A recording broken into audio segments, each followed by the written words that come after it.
வந்திருக்கும் அனைவருக்கும் என்னுடைய மிக பணிவான வணக்கம். எம் சினிமா ப்ரொடக்ஷனுடைய அழைப்பை ஏற்று இந்த மேடைக்கு வந்திருக்கக்கூடிய அனைவருக்கும் என்னுடைய மனதார நன்றிகளை தெரிவித்துக் கொள்கிறேன். நேரம் ரொம்ப குறைவாக இருக்கிறதுனால இந்த படத்தை பற்றி நான் எதுவும் பேச போகிறதில்ல. ஏன்னா படத்தை பற்றி எல்லாருமே பேசிட்டாங்க. அதனால் நான் சில 2-3 முக்கியமானவங்களுக்கு நன்றி சொல்லணும்னு ஆசைப்பட்றேன். அதை மட்டும் நான் இந்த மேடையில் சொல்லிக்கிறேன். முதல்ல என்னுடைய ப்ரொடியூசர் பத்ரி சார் அவர்கள் என்ன நம்பிக்கையில் நான் சொன்ன கதையை எடுத்துக்கிட்டு ஒத்துக்கிட்டாருன்னு எனக்கு தெரியாது. ஆனால் ஒத்துக்கிட்டதுக்கு பிறகு ஒரு இடத்துல கூட சின்ன ஒரு தயக்கம் கூட இல்லாமல் கேட்டதெல்லாமே மிகச்சிறப்பாக பண்ணி கொடுத்தாரு. உண்மையை சொல்லப்போனால் அவர் கூட ட்ராவலான இந்த 1 வருஷம்தான் என்னோடய பேங்கில் பேலன்ஸே மிச்சம் இருந்தது. அது வரைக்கும் 0 அக்கௌண்ட்டில் இருந்த என்னோடய பேங்க் பேலன்ஸ் அவர்கிட்ட இருக்கிற காலத்தில் தான் ஓரளவுக்கு பணத்தோடு இருந்தது. ஏன்னா கேட்டு கொடுக்க மாட்டார். நான் கேட்கணுங்கிற அவசியம்லாம் கிடையாது. அவர் போகும்போது ஒவ்வொரு கேட்டு பணம் கொடுன்னு சொல்லி அந்தளவுக்கு ரொம்ப நல்லா பார்த்துக்குவார். இது மாதிரியான ஒரு ப்ரொடியூசர் இன்னொரு தடவை கிடைப்பாங்களான்னு எனக்கு தெரியாது. அதனால் முடிஞ்ச அளவுக்கு இப்போ அனுபவிச்சுக்கிட்டேன். அதுக்கப்புறம் என் கூட முண்டாசுப்பட்டியில் ட்ராவல் பண்ணால் எல்லாம் என்னுடைய சக இயக்குநர்கள் எல்லாமே மேக்ஸிமம் படம் பண்ணிடுவாங்க.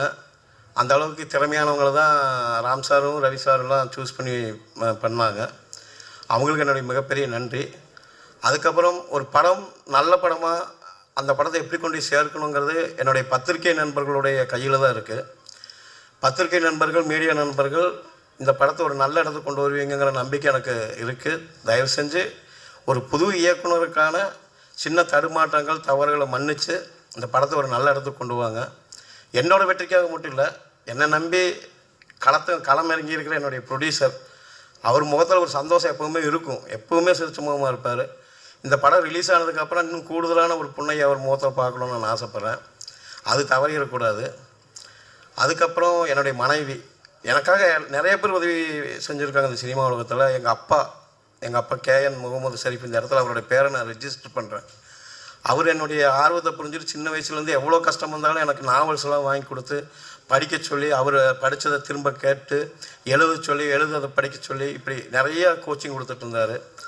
அவர் இன்றைக்கி பார்க்குறதுக்கு இல்லைனாலும் அவருடைய முதல் இது தான் எனக்கு ரொம்ப சப்போர்ட்டாக இருந்தது. அதுக்கப்புறம் இன்னொரு விஷயம் என்னென்னா, என்னோடய மாமியார். நான் சினிமா உலகத்துக்கு வரணுங்கும்போது நான் முதல்ல போய் வாய்ப்பு கேட்டது எங்கள் மாமியார்கிட்ட. ஏன்னா எனக்கு ஃபேமிலி இருந்தது. இந்த ஃபேமிலியை அவங்கக்கிட்ட ஒப்படைச்சிட்டு வந்தால் தான் நான் சினிமாக்குள்ளே வர முடியுங்கனால போய் கேட்டேன். மறுவார்த்தையே சொல்லாமல் நீங்கள் போங்க மருமகனே, உங்களால் ஜெயிக்க முடியும்னு அனுப்பிவிட்டாங்க. அவங்க இன்னொரு தாயாக இருந்து அந்த வேலையை செய்ததுனால தான் இந்த இடத்துக்கு என்னால் வர முடிஞ்சது. அதுக்கப்புறம் ஒரு சிறப்பு முக்கிய விஷயம் என்னென்னா, என்னுடைய மனைவி சாஜிதா பானு. ஏன் அப்படி சொல்கிறேன்னா, எல்லாத்துக்கும் நான் செஞ்சதை திருப்பி செஞ்சிட முடியும். எனக்கு உதவியாக கிடச்ச எல்லாத்துக்கும் திருப்பி கொடுக்க முடியும். ஆனால் என்னுடைய மனைவி எனக்காக 15 வருஷம் தியாகம் பண்ணி விட்ட அந்த வாழ்க்கையை என்னால் திருப்பி கொடுக்க முடியாது. இனிமேல் அவளை சிறப்பாக வச்சுக்கணும்னு நான் ஆசைப்பட்றேன். அவள் இல்லைன்னா இந்த ஸ்டேஜுக்கு என்னால் வந்திருக்கவும் முடியாது, பேசியிருக்கவும் முடியாது. அதனால் என்னோடய மனைவியை நான் எந்த இடத்துல வச்சு பார்க்குறேன்னு எனக்கு தெரியாது. நான் எமோஷனல் ஆகிடக்கூடாதுன்னு ஆசைப்பட்றேன். அதுக்கப்புறம் என்னுடைய உதவி இயக்குநர்கள், சும்மா சொல்லக்கூடாது. ஒரு டைரக்டர் அப்படின்னா சும்மா ஒரு டைரக்டர்லாம் ஒரு படம் எடுத்துருவாங்கன்னா கண்டிப்பாக கிடையவே கிடையாது. டைரக்டர் கூட அந்த உதவி இயக்குநர்கள் இருக்கணும். உதவி இயக்குநர்கள்லாம் கிடையாது, அவங்க உதவிய இயக்குநர்கள். ஏன்னா நாளைக்கு அவங்க எல்லாருமே படம் பண்ணுவாங்க, ஜெயிப்பாங்கங்கிற நம்பிக்கை இருக்குது. ரொம்ப இரவு பகல் தூக்கம் இல்லை, நல்ல சாப்பாடு இல்லை, அதுபோக டென்ஷனை நம்ம கண்டபடி பேசுகிற அந்த திட்டையும் வாங்கிட்டு, நல்ல துணிமணி இல்லை, இது எல்லாத்தையும் தாண்டிட்டு எனக்கு கிடச்சிடும். ஒரு படம் நல்லா ஓடிக்கிட்டால் எனக்கு அடுத்தது ஒரு படம் கிடச்சி போயிடுவோம். அவங்க எப்படின்னு தெரியாது. ஆனால் அதை பற்றியெல்லாம் நினைக்காம அவங்க அந்த தேனி மாதிரி பறந்து வேலை செய்கிறாங்க. என்னுடைய அசோசியேட் டைரக்டர் கார்த்தி, அவனை இந்த இடத்துல ஏன் சொல்கிறேன்னா, அவன் தூங்கி ரொம்ப நாள் ஆச்சு. என்னை தூங்க வச்சு அவன் வேலை செஞ்சிட்ருக்கான். அப்போ அவன் இனிமேல் தான் தூங்குவான்னு நினைக்கிறேன். இப்போ அவன் ரொம்ப நல்ல பையன், ரொம்ப கடுமையாக உழைச்சிருக்கான். அதுபோக என்னுடைய ப்ரொடக்ஷன் டீம், பத்ரி சார் எனக்கு ஒரு டீம் கொடுத்தாரு. பாஸ்கர்ஜி, விஷ்ணு ப்ரோ, அப்படி ஒரு டீம் கொடுத்தாங்க. எல்லா இடங்கள்லையும் அவங்க எனக்கு ரொம்ப ரொம்ப உறுதுணையாக இருந்தாங்க.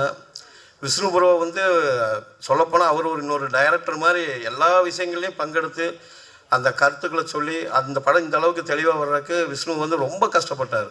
சும்மாலாம் சொல்லக்கூடாது. வந்தோம், கடமைக்கு வேலை செஞ்சவங்களும் இல்லாமல் அவர் ஒவ்வொரு விஷயத்துலையும் எங்களுக்கு பங்கெடுத்துக்கிட்டார். எல்லா விஷயத்துலையும் கேட்பார். ஒரு சின்ன மியூசிக்னாலும் உடனே என்னை கூப்பிட்டு, சார் அது கொஞ்சம் கரெக்ஷன் பண்ணிக்கலாம் சார், இன்னும் கொஞ்சம் போகலாம் சார் அப்படின்னு சொல்லுவார். அதெல்லாம் இந்த படம் நல்லா வர்றதுக்கு அதெல்லாம் ஒரு காரணமாக இருந்தது. அதே மாதிரி என்னுடைய ஒளிப்பதிவாளர் ஞான சுதந்தர் என்ற சந்தோஷ், நான் சந்தோஷ் தான் கூப்பிடுவேன். அங்கே நாங்கள்லாம் அப்படியெல்லாம் இருக்கவே மாட்டோம். ஸ்பாட்டியெல்லாம் ரொம்ப ஒரு ஃப்ரெண்ட்ஸ் போல தான் இருந்துக்குவோம். என்ன சொன்னாலும் சந்தோஷ்க்கு 2 நிமிஷம் போதும். அது நான் என்ன ஷார்ட் சொன்னாலும் சரி, அந்த லைட்டிங் 2 நிமிஷம் தான், 3ஆம் நிமிஷம் போலான்ட்டு வந்து நின்று ஒரு டீ குடிக்க விட மாட்டார், அவ்வளோ ஃபாஸ்ட்டு.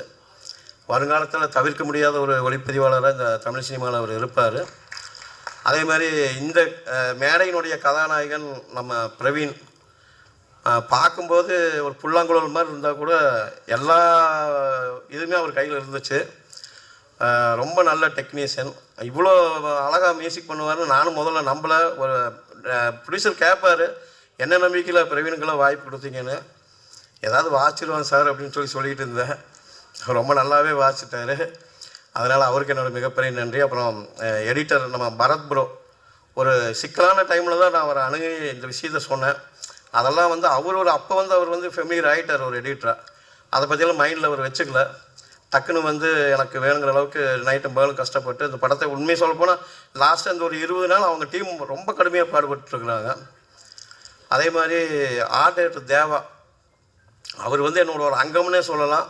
ரொம்ப குறைஞ்ச அளவில் தான் அவருக்கான பட்ஜெட்லாம் கொடுத்தோம். ஆனால் அவர் எதையாவது உருட்டி கொண்டாந்து வச்சு முன்னாடி கொண்டாந்து வச்சுட்டே இருப்பார். நான் ஒவ்வொரு ஸ்பாட் நகர்ந்து போகும்போது அங்கே ரெடியாக இருக்கும். அதுக்கடுத்தது வேறு ஸ்பாட்டுக்கு போயிடுவார் அவர். அந்த அளவுக்கு ஒரு துரிதமான நண்பர். ரொம்ப நல்ல ஒரு கலை இயக்குனர் அவருக்கும் எல்லாத்துக்கும் என்னுடைய நன்றி. பத்திரிகையாளருக்கு என்னுடைய நன்றி, என்னுடைய ப்ரொடக்ஷன் டீமுக்கு என்னுடைய நன்றி, என்னுடைய அழைப்பை ஏற்று வந்த அனைவருக்குமே நன்றி, பாடலாசிரியர்களுக்கு நன்றி. இனி என்னால் வேறு எதுவும் விட்டுருந்தா மன்னிச்சிருங்க. ஏன்னா எனக்கு இது முதல் மேடை தான்.